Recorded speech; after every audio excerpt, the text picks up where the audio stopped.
దేశవ్యాప్తంగా ప్రఖ్యాతిగాంచిన మహానంది క్షేత్రం అభివృద్ధిలో వెనుకబడిపోయింది. వేలాదిగా వచ్చే భక్తులను వసతుల కొరకు వేధిస్తోంది.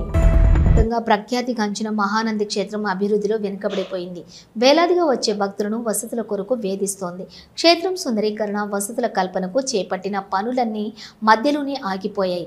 మహానందీశ్వరుని దర్శనం కోసం వచ్చే భక్తులు ఇక్కడ బస చేసేందుకు సౌకర్యాలు కరువయ్యాయి.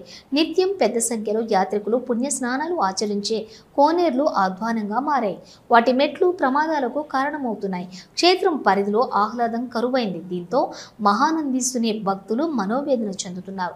సమస్యలు పరిష్కరించాలని కోరుతున్నారు. బయట ఉన్న చిన్న కోనేరును సుమారుగా 25 లక్షలు వెచ్చించి ఆధునీకరించారు. మంచి రాయి వేయని కారణంగా మెట్లు పాచిపట్టాయి. వీటిపై భక్తులు జారి పడుతున్నారు. ఆధునీకరణ పేరుతో కోనేరు పూర్వ రూపును మార్చేశారని భక్తులు విమర్శిస్తున్నారు.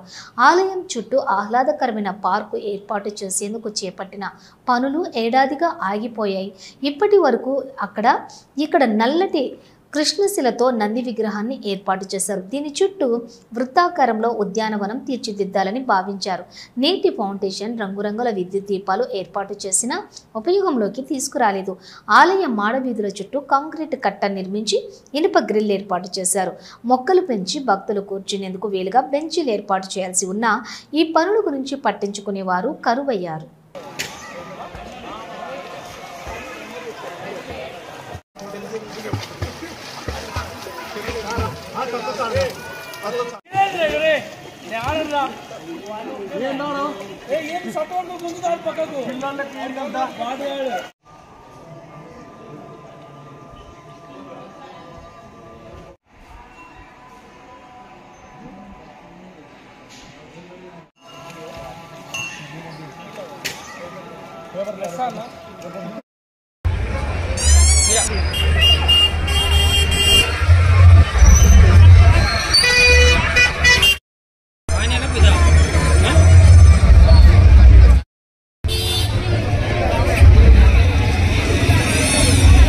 గవర్నమెంట్ ఉద్యోగం అంటారు.